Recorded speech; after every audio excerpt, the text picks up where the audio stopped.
Hello and welcome to the Anglo-Saxons in Their Own Words podcast. My name is Danny. Today, we'll be looking at Anglo-Saxon poetry. I'll be reading from a collection of poems translated by R.K. Gordon, who was a professor at the University of Alberta in the early 20th century. This collection was first published in 1927 and last published in 1970. I came upon this volume in an antique store 2 years ago, and I have to say, I'm really glad I found it.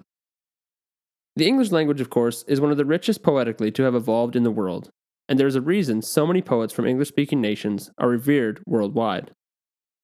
The interesting thing about Anglo-Saxon, or Old English poetry, however, is that its richness was not derived from its expansive vocabulary, as ours might be today, but rather from its sound. Many of us have heard poetry read aloud, and, while it can be enjoyable at times, I'm sure many of us can also recall occasions when the delivery has been totally off.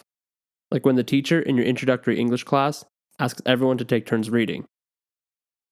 Similarly, while Anglo-Saxon poetry is beautiful when read, it is when it is heard, especially in its original format, that it is most impactful. Old English had a unique rhythm to it, which would be unfamiliar to us today, and poetry was spoken aloud before it was ever written down. The use of recurring consonants was also particularly common in English verse, again, an indication that these literary works shone brightest when repeated orally. It is therefore with a certain degree of regret that I must inform you all that I won't be reading any of these works in their original format. On a more positive note, however, you'll also all be able to understand what I'm saying. To give you a little more background on Anglo-Saxon verse as a whole, I want to start by reading to you the entirety of Professor Gordon's introduction. I found it really interesting, so I hope you do too. Plus, I kind of feel like this guy's work deserves to be brought back to light 50 years after it went out of print. Let's listen in. Introduction. This book contains translations of English poetry, which was composed, roughly speaking, between AD 650 and 1000, or, in other words, from Widsith, which is perhaps the oldest English poem, to Maldon, which is the last great poem before the Norman conquest. The coming of the French brought such great changes in language and in literary fashions that the older poetry seems somewhat remote from us. English poetry before the conquest may be roughly divided into two classes, heroic and Christian. The heroic poems deal for the most part with Germanic legend and history. About these poems, there is nothing distinctively English except the language. The stories they tell or mention, the kings and warriors they refer to, were known to all the Germanic peoples, not merely to the tribes which came over to Britain. The Christian poetry adapts and paraphrases the biblical narrative, records the lives of the saints, or uses verse for general moralizing. These religious themes were as much the subject of poetry after the Norman conquest as before. Chaucer tells us the life of St. Cecilia as Cynewulf tells us the life of St. Juliana. The conquest changed the language and meter of the religious poetry, but the substance remained the same. Of the heroic poetry, we can form no final estimate, because we do not know the extent or worth of what has been lost. The ravages of the Danes from the end of the 8th century onward blotted out a flourishing literature in the north of England. Monastic libraries were destroyed. Practically the only Northumbrian poetry preserved has survived in a West Saxon translation, and not in its native dress. There are indications that Beowulf was originally a Northumbrian poem. Beowulf has survived complete, not because it was necessarily the best of the old poems, but merely because it was luckier than its fellows. Waldhera and Finisbera, of which we have only fragments, were probably in some ways better poems. The heroic poems, Beowulf, Finisbera, Waldhera, Deor, and Widsith, probably took their present form in the course of the 7th century.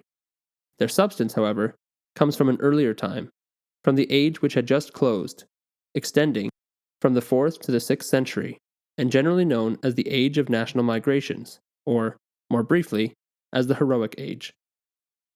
These poems reflect the tradition and the spirit of that past time, and we can learn from them something about conditions of life in the Heroic Age, just as we see in the Iliad and Odyssey the Heroic Age of Greece.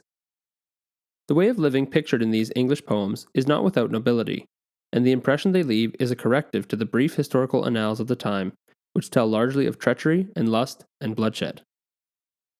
No virtue is more insisted on in the poems than the loyalty a warrior owes his liege lord. This creed is well expressed in the words of Wiglaf when he exhorts his comrades to stand by Beowulf against the fire dragon. Quote, I remember that time when we were drinking mead, when in the beer hall we promised our lord who gave us these rings, that we would requite him for the war gear, the helms, and sharp swords, if need such as this came upon him. He chose us among the host of his own will for this venture. He reminded us of famous deeds, and gave me these treasures, the more because he counted us good spear warriors, bold bearers of helmets, though our lord, the protector of the people, purposed to achieve this mighty task unaided, because among men he had wrought most daring deeds, daring ventures. Now the day has come when our lord needs the strength of valiant warriors. Let us go to help our warlike prince, while the fierce dread flame yet flares. God knows that as for me, I had much rather the flame should embrace my body with my gold giver. It does not seem fitting to me that we should bear shields back to our dwelling, if we cannot first fell the foe, guard the life of the prince of the waiters. I know well that, from his former deeds, he deserves not to suffer affliction alone among the warriors of the Geats, to fall in fight, sword and helmet, corslet and shirt of mail, shall be shared by us both. End quote. This personal allegiance is strengthened by the Lord's generosity, and the poems are full of praise for the Lord who knows how to give freely. He is called the giver of rings, the bestower of treasure, the gold friend of men. Hrothgar is praised for his liberality to his followers and to Beowulf, and one of the reproaches brought against Heremod, of whom Hrothgar speaks, is that he gave not rings to the Danes. The minstrels, Widsith and Deor, both receive grants of land from their masters. The sad exile in The Wanderer recalls, quote, how in his youth his gold friend was kind to him at the feast. End quote. The poems reflect also another side of life in the heroic age, the frequency of feuds. Beowulf has many references to bitter tribal fights. The feud of Hrothgar the Dane and Ingeld the Heathobord is settled by Hrothgar giving Freywaru his daughter in marriage to Ingeld. But Beowulf tells Hygelac how the feud will break out again. There is, too, the tale of Finn, of which Hrothgar's minstrel sings in hall, and of which we have another glimpse in the Finnesborough fragment. Hygelac is slain in an expedition against the Franks and Frisians, and his son Hirdred is killed fighting against the Swedes. Nor do the poems refer only to tribal strife. There is frequent mention of quarrels between kinsmen. Unferth is taunted by Beowulf with having slain his brothers, and the treachery of Hrothwulf is clearly foretold in Beowulf. Men were driven abroad by such feuds, or by the love of adventure and gain. So Beowulf goes to the Danish court to cleanse the hall of the monster Grendel and is rewarded with princely gifts. Some of the pleasantest passages in Beowulf are those which describe the daily life of princes and warriors. The scenes in Hrothgar's great hall, Heorot, where men talk and drink mead and listen to the minstrel's song, and where the queen, Wealhtheow, moves with courtesy among her guests. They are full of simple dignity. The style of these poems has a just claim to be called epic. It differs from that of the Homeric poems in degree, but not in kind. The range of style is considerable. It can be swift and grim, as in Beowulf's struggle with Grendel, or the great fight in the Hall of Finn, or it can possess a strange beauty, as in the picture of the Mare, where Grendel's mother lives. The voyage of Beowulf and his men to Hrothgar's court is a good example of steady, dignified narrative. The elegiac note also is often heard. Quote, there is no joy of the harp, delight of the timbrel, nor does the good hawk sweep through the hall, nor the swift steed stamp in the court. Violent death has caused to pass many generations of men. End quote. One mark of the style is the comparative absence of similes, but the frequency of descriptive phrases, known as kennings. As for example, when Beowulf's boat is called the foamy-necked floater. These are sometimes of great beauty, and sometimes show the same kind of ingenuity which appears in a more expanded way in the riddles. The best introduction to the Christian poetry is the famous story of Caedmon, told by Bede. Quote, this man had lived a secular life till he had reached old age, and had never learned a song. And so often at the feast, when it was decreed, for the sake of mirth, that each in turn should sing to the harp, when he saw the harp coming near him, Then in shame he rose from the banquet and went home to his house. One time, when he had done this, and had left the house where the feasting was, and had gone out to the cattle stall, for the care of them was entrusted to him that night, and had duly laid his limbs to rest there and fallen asleep, there appeared a man unto him, and hailed him, and saluted him, and called him by his name. Caedmon, sing me something. Then he answered and said, I cannot sing, and so I left the feasting and came hither, because I could not. He who spoke to him again said, Nevertheless, thou canst sing to me. He said, What am I to sing? He said, Sing me the creation. When he received that answer, then straightway he began to sing in the praise of God the Creator, verses and words which he had never heard before. This is the order of them. Now must we render praise to the ruler of heaven, to the might of God and the thought of his mind, the glorious Father of men, since he, the Lord everlasting, wrought the beginning of all wonders. He, the holy Creator, first fashioned the heavens as a roof for the children of earth. Then, this middle earth, the master of mankind, the Lord eternal, afterwards adorned, the earth for men, the Prince all-powerful. Then he rose up from sleep, and clearly remembered all he had sung while he slept, and straightway added in the same meter many words of the song worthy of God. End quote. He was received into the monastery of Whitby under the abbess Hild, and there he passed his life in making poetry. Quote, he sang first of the creation of the world and the beginning of mankind, and all the story of Genesis, that is, the first book of Moses, and afterwards of the Israelites leaving the land of Egypt, and of their entrance into the promised land, of many other stories from the Holy Scriptures, and of Christ's incarnation, and of his passion, and his ascension into heaven, and of the coming of the Holy Ghost, and the teachings of the apostles. And afterwards, of the fear of the judgment to come, and of the terror of punishment and torment, and of the sweetness of the heavenly kingdom, he made many songs. And likewise, also, he wrought many others of divine benefits and judgments. End quote. He died in 680. Although the poems Genesis, Exodus, Daniel, and Christ and Satan were for long ascribed to Caedmon, it is probable that the 9 lines quoted by Bede are all that we have of his work. But though Caedmon's work is lost, Bede's description of it applies very well to the extant religious poems, to their scope and their spirit. The story brings out vividly the difference between the production of the old heroic poems and the new Christian verse, between Caedmon, the poet-monk alone in his cell, and Hrothgar's minstrel, singing the tale of Finn to the warriors at their mead. But the break between the religious poetry and the earlier work is not complete. The old devices of style are carried on and adopted to the new subjects. So, for example, the fallen Satan in Genesis, B, with his loyal band of followers, is described in terms that would suit a Germanic chieftain.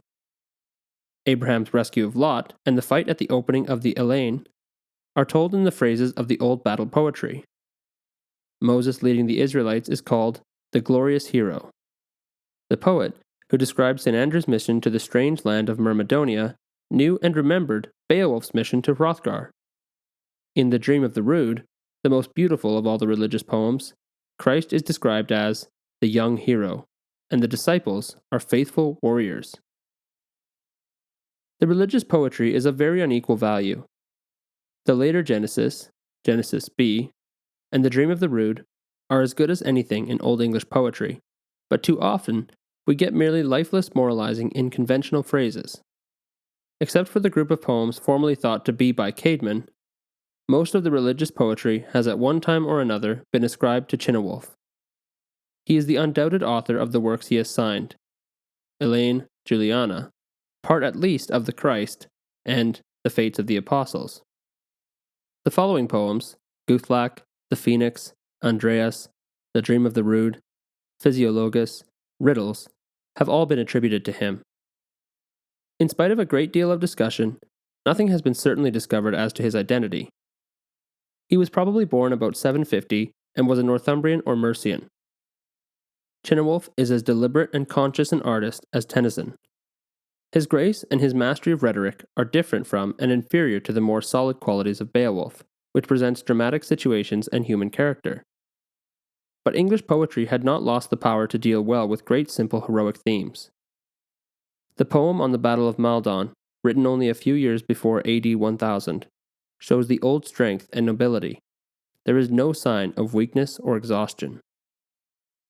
Among the most interesting poems in Anglo-Saxon are the lyrics, or more properly perhaps, the elegies, the seafarer, the wanderer, the wife's lament, the husband's message, the ruin, and wolf and aidwaker. These pieces have much in common, for with the exception of the husband's message, they are sorrowful in mood, and the speaker looks back to happier times which have vanished. The ruin, mutilated through the text, is perhaps the finest of them. Practically all the poetry is written in the same kind of verse. The main principles of the meter are simple. Each line is made up of two half-lines, which are separated by a caesura and joined by alliteration. Each half-line has normally 2 feet, and each foot is made up of an accented part and a varying number of unaccented syllables. The alliteration which links the two half-lines falls on these accented syllables. Words beginning with the same consonant alliterate in Old English, and a word beginning with any vowel alliterates with any other word beginning with a vowel. This alliterative meter was conquered by the rhyming measures brought in by the Normans. Strangely enough, it made a glorious reappearance in the 14th century in Piers Plowman and other poems, but the revival was not lasting. Its supremacy had gone.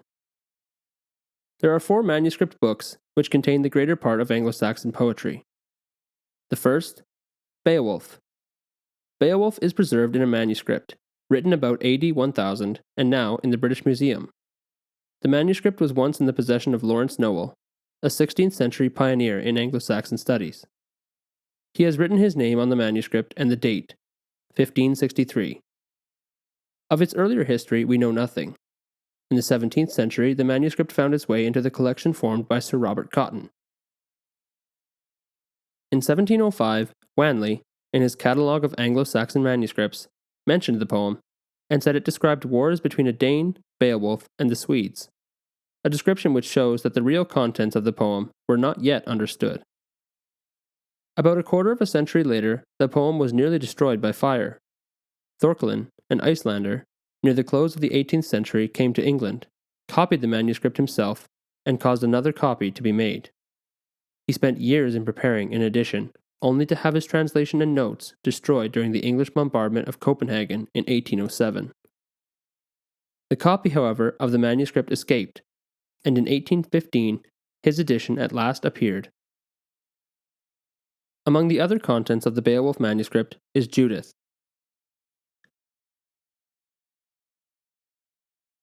2.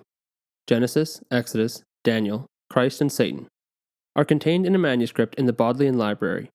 It once belonged to Archbishop Usher, who gave it to Franz Junius, a Huguenot scholar who came to England in 1620. Junius printed the poems in 1655 and afterwards presented the manuscript to the University of Oxford.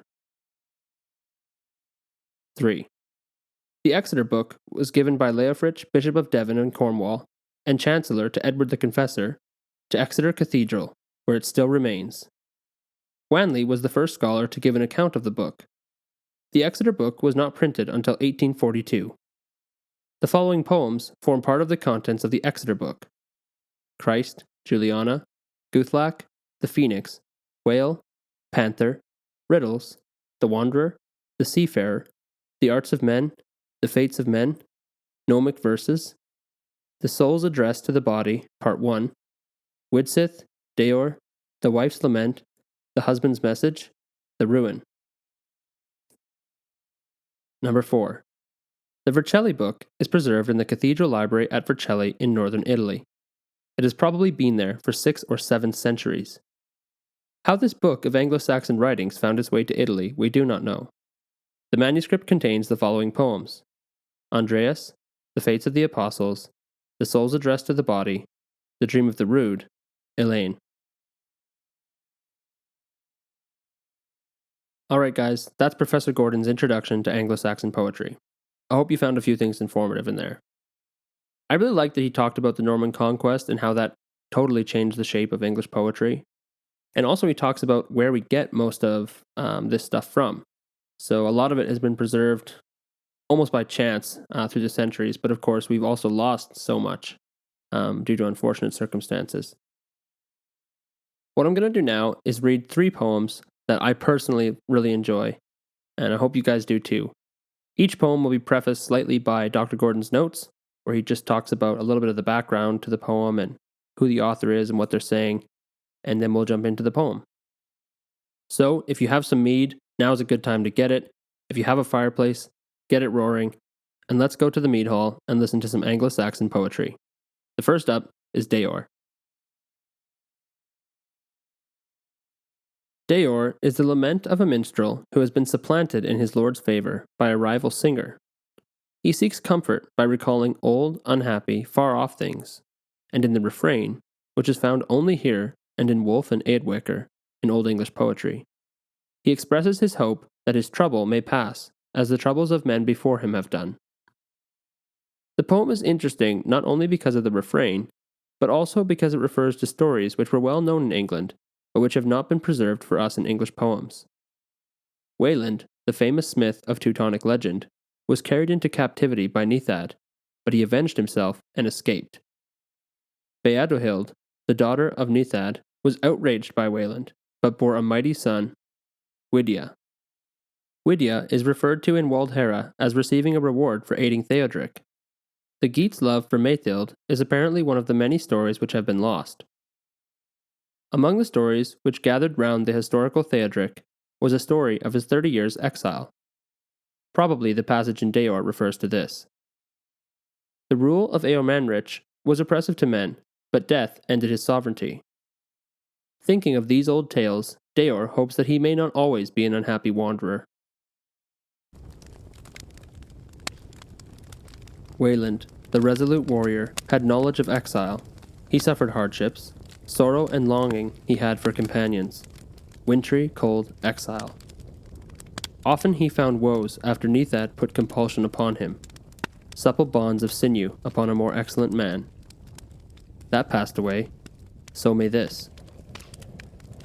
Her brother's death was not so sore upon Beowulf's mind as her own state, when she had clearly seen that she was with child. She could never think with a light heart of what must come of that. That passed away, so may this. Many of us have heard that the Geat's love for Maethild grew boundless, that his grievous passion wholly reft him of sleep. That passed away, so may this. Theodric ruled for 30 years the stronghold of the Merovingians. That was known to many. That passed away, so may this. We have heard of the wolfish mind of Eomanrich. He held wide sway in the kingdom of the Goths. He was a savage king. Many a warrior sat, bound by sorrow, expecting woe, often wishing his kingdom should be overcome. That passed away, so may this. The sad-minded man sits bereft of joys. There is gloom in his mind. It seems to him that his portion of sufferings is endless. Then he may think that throughout this world the wise Lord brings many changes. To many a man he grants honor, certain fame. To some, a sorrowful portion. I will say this of myself, that once I was a minstrel of the Haringas, dear to my lord. Deor was my name. For many years I had a good office, a gracious lord, until now, Heorenda, a man skilled in song, has received my land, that the protector of warriors formerly gave me.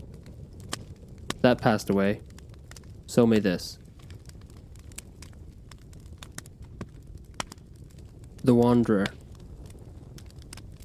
The Wanderer is an elegy uttered by one who had formerly known happiness and honor in his lord's hall.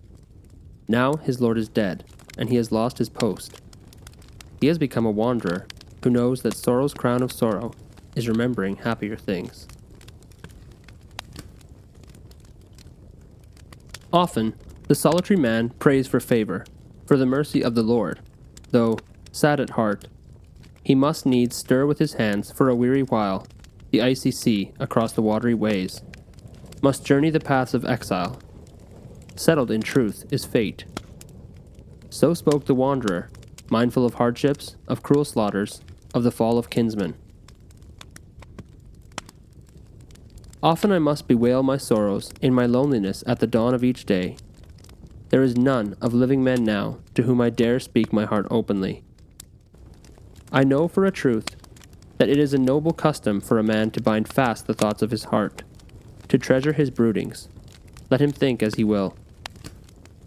Nor can the weary in mood resist fate, nor does the fierce thought avail anything. Wherefore those eager for glory often bind fast in their secret hearts a sad thought. So I, sundered from my native land, far from noble kinsmen, often sad at heart, had to fetter my mind, when in years gone by the darkness of the earth covered my gold friend, and I went thence in wretchedness, from wintry care upon me over the frozen waves, gloomily sought the hall of a treasure-giver wherever I could find him, far or near, who might know me in the mead hall, or comfort me, left without friends, treat me with kindness. He knows who puts it to the test how cruel a comrade is sorrow for him who has few dear protectors. His is the path of exile. In no wise the twisted gold, a chill body, in no wise the riches of the earth. He thinks of retainers in hall, and the receiving of treasure, of how in his youth his gold friend was kind to him at the feast. The joy has all perished. Wherefore he knows this who must long forego the counsels of his dear lord and friend, when sorrow and sleep together often bind the poor solitary man. It seems to him in his mind that he clasps and kisses his lord, and lays hands and head on his knee, as when erstwhile in past days he was near the gift throne. Then the friendless man wakes again, sees before him the dark waves, the seabirds bathing, spreading their feathers, frost and snow falling, mingled with hail. Then heavier are the wounds in his heart, sore for his beloved, sorrow is renewed. Then the memory of kinsmen crosses his mind. He greets them with songs, he gazes on them eagerly. The companions of warriors swim away again. The souls of sailors bring there not many known songs. Care is renewed in him, who must needs send very often his weary mind over the frozen waves. And thus I cannot think why in this world my mind becomes not overcast when I consider all the life of earls, how of a sudden they have given up hall, courageous retainers. So this world each day passes and falls, for a man cannot become wise till he has his share of years in the world. A wise man must be patient, not over-passionate, nor over-hasty of speech, nor over-weak or rash in war, nor over-fearful, nor over-glad, nor over-covetous, never over-eager to boast, ere he has full knowledge. A man must bide his time when he boasts in his speech, until he knows well in his pride whither the thoughts of the mind will turn. A wise man must see how dreary it will be when all the riches of this world stand waste, as in different places throughout this world walls stand, blown upon by winds, hung with frost, the dwellings in ruins. The wine halls crumble, the rulers lie low, bereft of joy. The mighty warriors have all fallen in their pride by the wall. War carried off some, bore them on far paths. One the raven bore away over the high sea.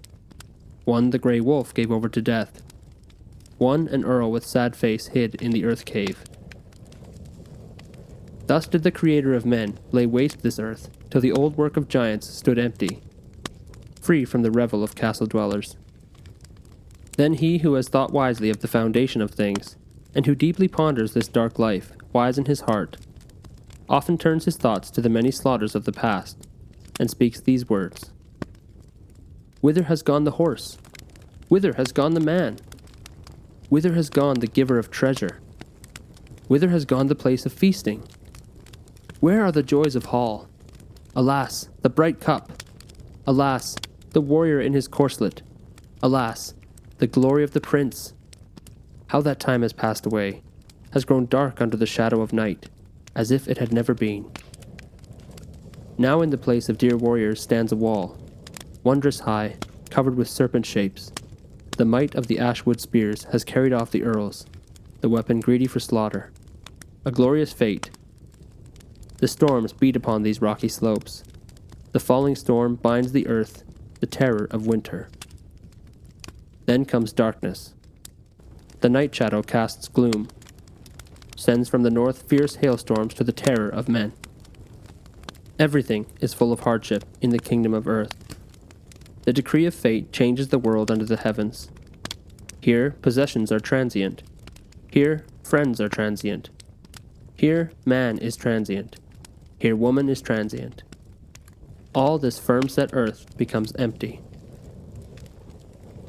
So spoke the wise man in his heart, and sat apart in thought. Good is he who holds his faith, nor shall a man ever show forth too quickly the sorrow of his breast, except he, the earl, first know how to work its cure bravely.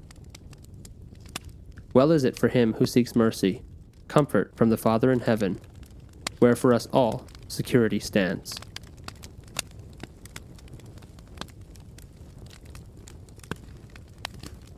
The Seafarer. The Seafarer is taken by some critics to be a dialogue in which an old sailor tells of the lonely sufferings of life at sea, and is answered by a youth who urges that it is the hardness of life which makes it attractive. The poem, however, may be a monologue in which the speaker tells of his sufferings, but also admits the fascination of the sea. The mood of contempt for the luxuries of land, and his yearning to set forth on the voyage, lead him to think of the future life, and the fleeting nature of earthly pomps and joys. I can utter a true song about myself, tell of my travels, how in toilsome days I often suffered a time of hardship, how I have borne bitter sorrow in my breast, made trial of many sorrowful abodes on ships. Dread was the rolling of the waves. There the hard night watch at the boat's prow was often my task, when it tosses by the cliffs. Afflicted with cold, my feet were fettered by frost, by chill bonds. There my sorrows, hot round my heart, were sighed forth. Hunger within rent the mind of the sea-weary man. The man who fares most prosperously on land knows not how I, careworn, have spent a winter as an exile on the ice-cold sea, cut off from kinsmen, hung round with icicles. The hail flew in showers. I heard naught there, save the sea booming, the ice-cold billow, at times the song of the swan. I took my gladness in the cry of the gannet, and the sound of the curlew instead of the laughter of men, in the screaming gull instead of the drink of mead. There storms beat upon the rocky cliffs. There the tern with icy feathers answered them. Full often with dewy-winged eagles screamed around. No protector could comfort the heart in its need. And yet he who has the bliss of life, who, proud and flushed with wine, suffers few hardships in the city, little believes how I often in weariness had to dwell in the ocean path. The shadow of night grew dark. Snow came from the north. Frost bound the earth. Hail fell on the ground, coldest of grain. And yet, the thoughts of my heart are now stirred that I myself should make trial of the high streams, of the tossing of the salt waves. The desire of the heart always exhorts to venture forth, that I may visit the land of strange people far hence. And yet there is no man on earth so proud, nor so generous of his gifts, nor so bold in youth, nor so daring in his deeds, nor with a Lord so gracious unto him, that he has not always anxiety about his seafaring, as to what the Lord will bestow upon him. His thoughts are not of the harp, nor of receiving rings, nor of delight in a woman, nor of joy in the world, nor of aught else save the rolling of the waves. But he who sets out on the waters ever feels longing. The groves put forth blossoms, cities grow beautiful, the fields are fair, the world revives. All these urge the heart of the eager-minded man to a journey, him who thus purposes to fare far on the ways of the flood. Likewise the cuckoo exhorts with sad voice, the harbinger of summer sings, bodes bitter sorrow to the heart. The man knows not, the prosperous being, what some of those endure who most widely pace the paths of exile. And yet my heart is now restless in my breast. My mind is with the sea flood over the whale's domain. It fares widely over the face of the earth, comes again to me, eager and unsatisfied. The lone flyer screams, resistlessly urges the heart to the whale way over the stretch of seas. Wherefore the joys of the Lord are more inspiring for me than this dead fleeting life on earth. I have no faith that earthly riches will abide forever. Each one of three things is ever uncertain ere its time comes. Illness, or age, or hostility will take life away from a man doomed and dying. Wherefore the praise of living men who shall speak after he is gone, the best of fame after death for every man, is that he should strive ere he must depart. Work on earth with bold deeds against the malice of fiends, against the devil, so that the children of men may later exalt him, and his praise live afterwards among the angels, forever and ever, the joy of life eternal, delight amid angels. The days have departed. All the pomps of earth's kingdom, kings or emperors or givers of gold, are not as of yore when they wrought among themselves greatest deeds of glory, and lived in most lordly splendor. This host has all fallen. The delights have departed. Weaklings live on and possess this world, enjoy it by their toil. Glory is laid low. The nobleness of the earth ages and withers, as now every man does throughout the world. Old age comes on him. His face grows pale. Gray-haired, he laments. He knows that his former friends, the sons of princes, have been laid in the earth. Then, when life leaves him, his body can neither taste sweetness, nor feel pain, nor stir a hand, nor ponder in thought. Though he will strew the grave with gold, bury his brother with various treasures beside dead kinsmen, that will not go with him. To the soul full of sins, the gold which it hoards while it lives here gives no help in the face of God's wrath. Great is the fear of God, whereby the earth turns. He established the mighty plains, the face of the earth, and the sky above. Foolish is he who fears not his Lord. Death comes to him unexpected. Blessed is he who lives humbly. Mercy comes to him from heaven. God establishes that heart in him because he trusts in his strength. One must check a violent mind and control it with firmness, and be trustworthy to men, pure in ways of life. Every man should show moderation in love towards a friend and enmity towards a foe. Fate is more strong, God more mighty than any man's thought. Let us consider where we possess our home, and then think how we may come thither, and let us then also attempt to win there to the eternal bliss, where life springs from God's love, joy in heaven. Thanks be forever to the Holy One, because he, the Prince of Glory, the Lord everlasting, has honored us. Amen.